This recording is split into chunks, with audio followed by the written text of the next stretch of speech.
Il arrive des moments dans la vie où tout semble lourd. Tu es fatigué, tu es brisé. Tu as l'impression que personne ne comprend ce que tu traverses. Tu te dis peut-être, est-ce que je vais vraiment m'en sortir? Est-ce que Dieu m'a oublié?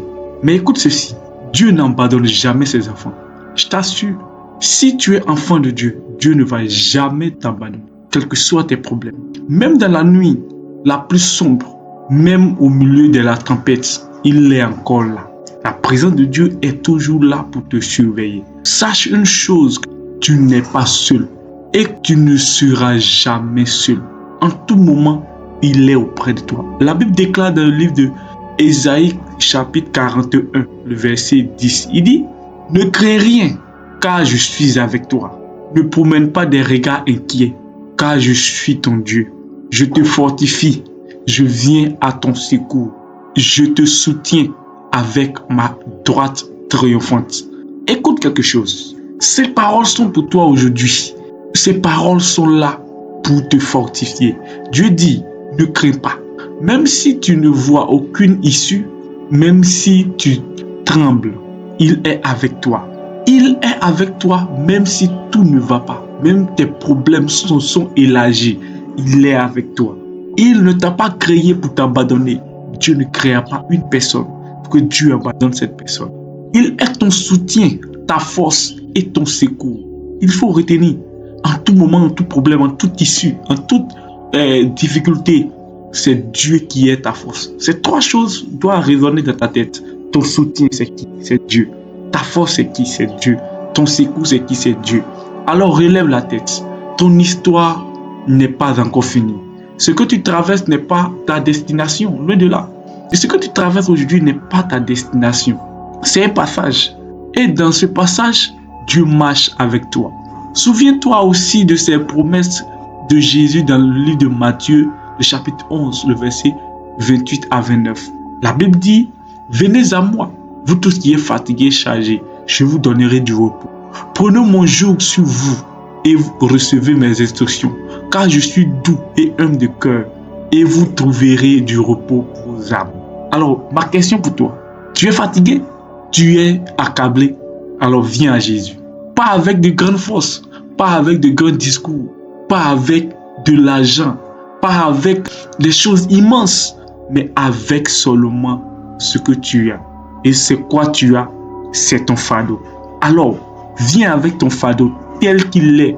N'essayez pas de décharger tes fardeaux avant de venir, mais façon tes problèmes sont. Viens seulement à Jésus. Lui seul peut donner le vrai repos. Lui seul peut te donner le repos. Le monde peut te donner la distraction, mais seul Jésus peut apaiser ton âme. Ne regarde plus ton fardeau pour toi. Ton fardeau ne t'appartient pas. Dépose-le auprès de Jésus. Dépose au pied de Jésus. Quand tu ne peux plus avancer, c'est lui qui te porte. Quand tu ne peux plus rien faire, c'est lui qui fait. L'apôtre Paul aussi a connu des faiblesses. Ce que tu dois retenir, la faiblesse ne vient pas uniquement que de toi. Depuis les temps anciens, l'église primitive, mais il a entendu la voix de Dieu lui dire, dans 2 Corinthiens, chapitre 12, le verset 9, « Ma grâce te suffit, car ma puissance s'accomplit dans la faiblesse. » Alors, écoute bien, Dieu dit, « Ma puissance s'accomplit dans ta faiblesse. » Alors, ta faiblesse n'est pas une condamnation. Parce que tu es faible, tu ne peux pas, parce que tu es faible, tu es comme ça, loin de là. Mais ta faiblesse est une opportunité pour Dieu de manifester sa puissance.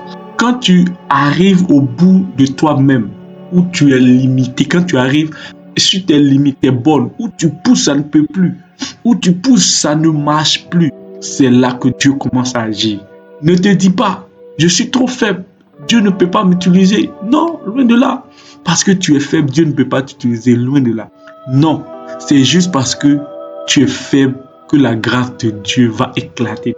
Parce que tu es faible, Dieu va exploser sa grâce pour démontrer, pour accompagner. Lorsque tu reconnais tes limites et Dieu, à partir de tes limites, Dieu va étendre son territoire pour te permettre d'évoluer. Alors ne méprise pas tes larmes, ne méprise pas tes cicatrices, tes blessures, tes douleurs qui sont passées. Dieu utilise même les blessures pour en faire des témoignages.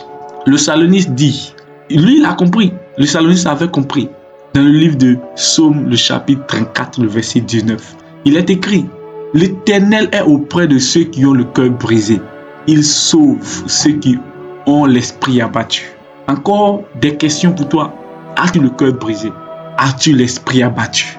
Alors, sache que si tu es dans ce cas-là, tu es dans le cas où l'esprit est abattu, le cœur est abattu, sache que Dieu est tout près de toi en ce moment même.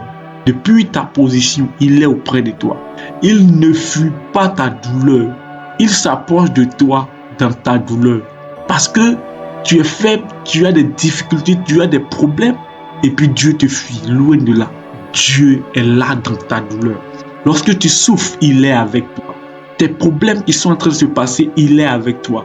Tous ces discours, toutes ces choses qui sont en train de se passer, Dieu est avec toi. Quand les autres ne voient que ta faiblesse, lui, il voit une occasion pour t'aimer encore plus. Sache cela. Lorsque tout le monde regarde, telle personne est mauvaise, telle personne n'a rien, telle personne ne peut rien, Dieu, il voit une occasion. Wow, il n'a rien, donc moi, je peux l'aimer. Moi, je peux l'apporter et il reconnaîtra que c'est moi qui agis dans sa vie. Et enfin, retiens encore cette promesse inébranlable dans le livre de Hébreux 13, le verset 5. Je ne te délaisserai point, je ne t'abandonnerai point. Alors, peut-être que les gens t'ont tourné le dos. Peut-être que tes amis ont disparu au moment où tu avais plus besoin d'eux. Mais Dieu n'agit pas comme eux. Dieu n'agit pas comme les hommes. Ils t'ont abandonné parce que tu es faible. Ils t'ont laissé parce que tu n'es rien. Mais Dieu n'est pas comme eux. Sache que Dieu ne manifeste pas sa grâce comme eux. La seule chose que Dieu fera, c'est de venir auprès de toi. Il ne t'abandonne jamais. Alors, Dieu ne t'abandonne jamais. Je répète encore, jamais. Tu peux tomber, mais il sera toujours là pour te relever. Tu peux faiblir, mais il sera toujours là pour te soutenir. Tu peux être incompris, rejeté, méprisé, mais lui restera toujours fidèle. Alors, respire un instant, relève ton cœur. Dieu te parle aujourd'hui. Il te dit, ne crains pas, je suis avec toi. Viens à moi avec ton fardeau, je te donnerai du repos. Ma grâce te suffit dans ta faiblesse. Je suis proche de ton cœur brisé. Je ne t'abandonnerai jamais. Ces promesses ne sont pas des paroles vides. Ce sont des vérités éternelles. Approche-toi à elles comme une corde de vie. Chaque jour, rappelle-toi que tu n'es pas seul, que tu n'es pas oublié, que tu n'es pas condamné. Oui, tu es fatigué. Oui, tu es faible. C'est normal que tout ça arrive. Mais dans ta faiblesse, Dieu déploie sa force. Ce que tu vis aujourd'hui ne définit pas ce que tu deviendras demain. Parce que ce qui est en toi est encore plus fort que ce qui est dans le monde. Marche encore, crois encore, espère encore. Parce que celui qui est en toi est plus grand que tout ce qui se dresse contre toi. Et souviens-toi, même si tu tombes, tu ne seras pas à terre. La main de Dieu est déjà tendue pour te relever. Que Dieu te bénisse.